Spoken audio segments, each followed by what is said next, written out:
Absolument, Yolène Vanoyer qui nous explique en fait que en gros on est avec les toges et on explique un petit peu en gros que finalement on est un petit peu comme en Antiquité.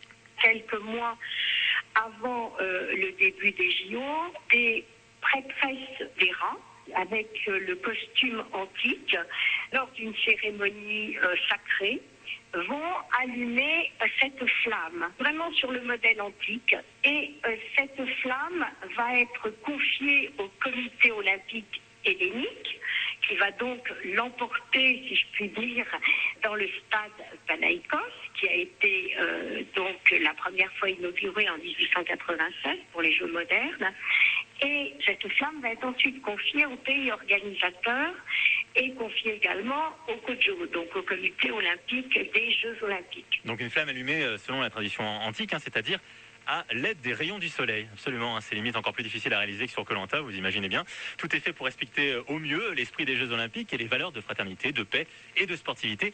Et cette flamme, elle reste toujours sous contrôle d'Olympie, même entre deux éditions des JO. Le relais se fait là aussi d'une ville à une autre, mais sous le contrôle, on va dire, toujours pareil, d'Olympie. Olympie reste le siège, reste sous le contrôle des prêtresses, c'est très important, les prêtresses d'Héra. Vous savez, dans l'Antiquité, elles tissaient un manteau pour Héra jusqu'à ce que les Jeux Olympiques reviennent. C'était également tous les 4 ans, les Jeux à Olympie. Elles tissaient un manteau, il y avait tout un rituel, et puis elles allumaient la flamme. Donc tout est toujours fait sous le contrôle d'Olympie. Voilà, donc comme Pénélope avec Ulysse, c'est un truc de grec visiblement de tisser en attendant. Une flamme qui sera portée en Grèce par notre championne olympique.